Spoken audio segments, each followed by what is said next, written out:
News of the day? Don't mind if I do.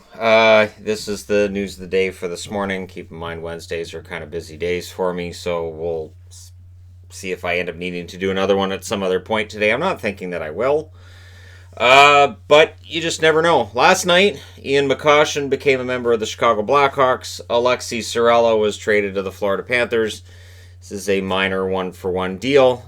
Just teams likely looking for something different in what the other guy provides. So, see how it works out. So just a very minor trade made last night. And I looked at that and I went, well, I'm not making a video about that. It's just, no. People don't want to get woke up in the middle of the night in the East Coast for, seriously, Shannon posted a video. This is why I turn off notifications. And somehow I'll hear them through the distance. Last night also, Austin Matthews called his team out after the loss. And to be fair, Logan Couture did the same with the San Jose Sharks about the mistake they made in overtime that led to Buffalo winning that game. Matthews, I can't disagree with him, and yet the amount of criticism that the Leafs are already facing when they're off to not a great start, but it's not a horrendous start either. I mentioned in the previous morning, they're in a playoff spot, but people aren't happy. There was larger expectations. They're talking about Marner being off to a slow start, even though he's their top scorer.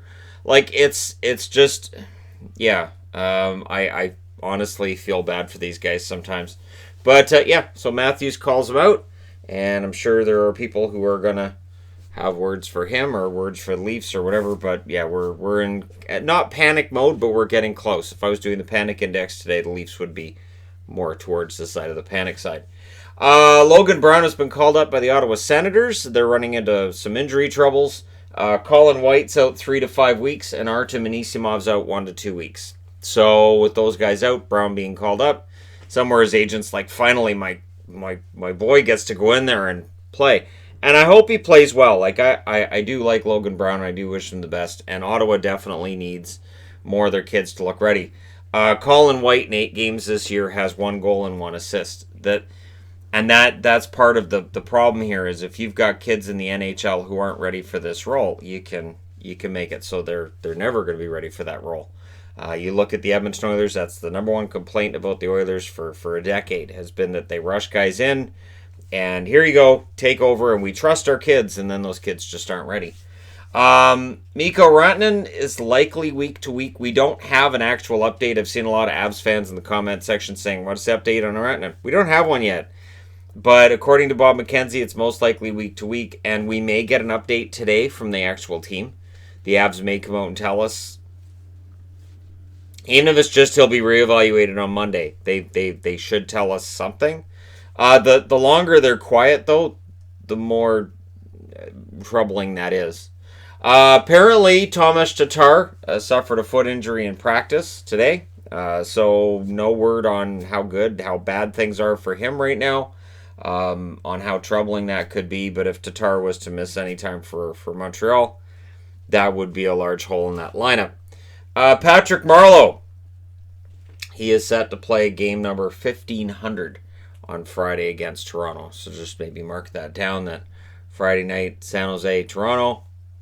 That could very well be game 1500. And as long as he's playing, as long as there's no healthy scratching in between now and then, he's going to play 1500 against the Toronto Maple Leafs. So that'll be kind of fun. He was asked as well about being traded so that they could keep Marner and sign him to that contract, and he said there's nobody better to do that for. There's no one he would rather do that for. So Marleau's just a really nice guy. He really is.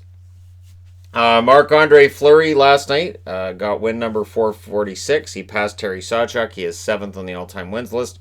Number 6 is Henrik Lundqvist. Number 5 is Curtis Joseph.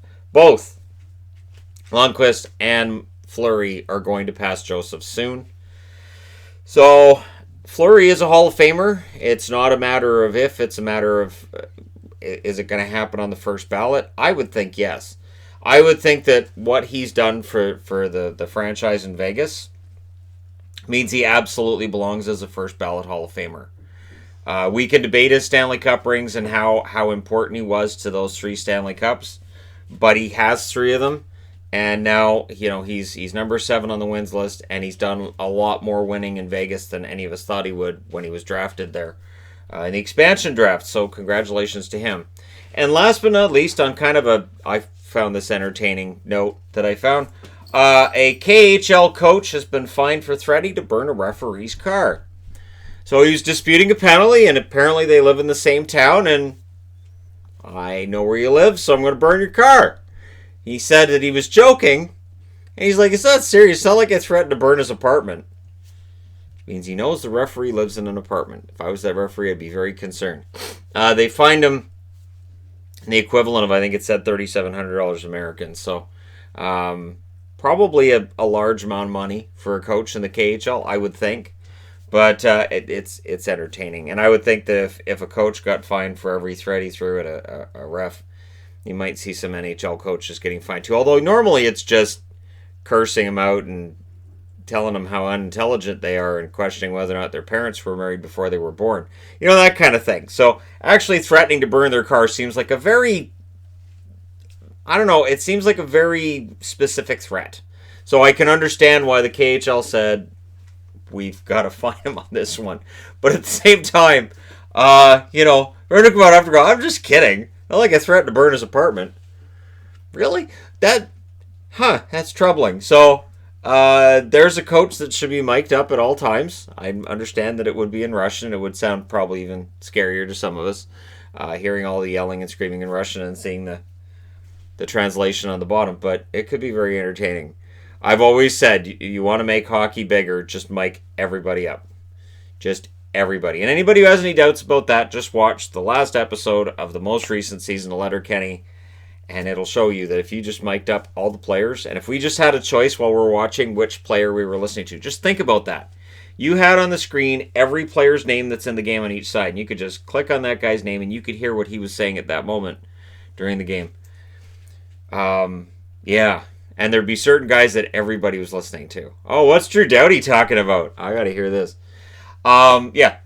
But anyways, that's just an aside. Let me know your thoughts regarding any of these notices and articles. And one other article that I almost forgot to throw onto this board, that the Jets have claimed Sbisa. So if the Ducks are going to improve their defense, they're going to have to look somewhere else. Yeah, so there's some reaction on Twitter. Let's see. The Winnipeg Jets have replaced Tyler Myers with Sbisa.